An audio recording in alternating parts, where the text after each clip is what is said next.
Assalamualaikum warahmatullahi wabarakatuh.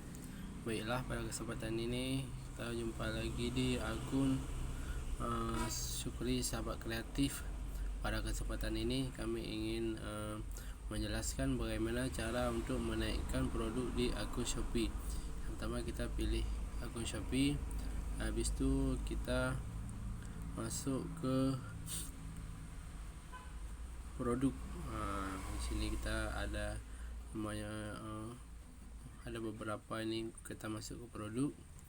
Habis itu di sini udah nampak ya semua produk yang ada di akun kita.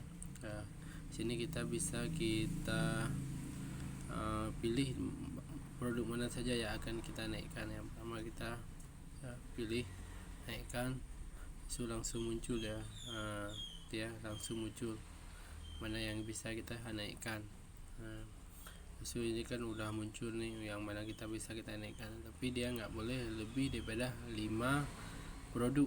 Ini karena tadi udah duluan dinaikkan beberapa produk, ini langsung nampak dia beberapa produk. Terima kasih. Assalamualaikum warahmatullahi wabarakatuh.